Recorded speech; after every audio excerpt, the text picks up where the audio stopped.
જય હિન્દ સાથી મિત્રો, 2 મહિનાથી તમે જોઈ રહ્યા છો કે આમ આદમી પાર્ટીના ધારાસભ્ય શ્રી ચેતરભાઈ વસાવાને બીજેપીના ષડયંત્રના કારણે 2 મહિનાથી જેલની અંદર બંધ છે।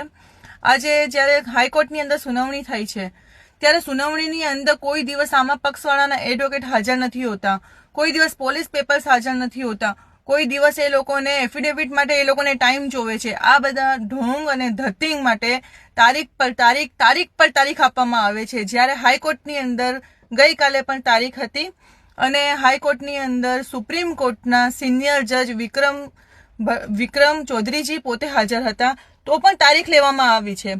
આ બધા ઢોંગ અને નાટક હવે બંધ કરો। બીજેપી હવે ખૂબ તમારું નાટક ખૂબ થયું, જનતાને ખબર છે કે કોનો વાંક છે અને કોનો નથી।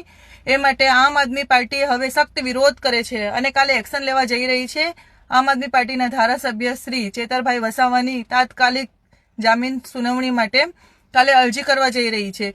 ત્યારે હું કહેવા માંગુ છું બીજેપીને કે ભૂંડ ભક્તો, તમે તમારા આવા ષડયંત્ર જે તમે કરો છો એનાથી બાજ આવો હવે, કેમ કે ચેતરભાઈ વસાવાના સાથે સમગ્ર જનતા છે, સમગ્ર ગુજરાતની જનતા ચેતરભાઈ વસાવાના સાથે છે અને આદિવાસી સમાજના જનનાયક એવા ચેતરભાઈ વસાવા હજુ ખૂબ મજબૂતીથી લડશે અને મજબૂતીથી આગળ આવશે।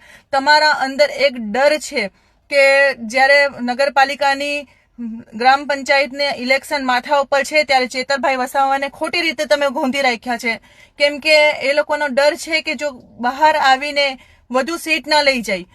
પણ યાદ રાખજો, ચેતરભાઈ ગભરાવાના નથી અને ચેતરભાઈ કોઈના બાપથી પણ બીતા નથી અને જનતા એમના પડખે ઊભી છે અને ખૂબ તાકાતથી લડશે, ખૂબ તાકાતથી બહાર આવશે। અને જ્યારે લોઢાને હથોડા મારવામાં આવે છે ત્યારે વધુ મજબૂત બને છે, એ વસ્તુ યાદ રાખજો। તમે જેલની અંદર ગોંધી રાખવાથી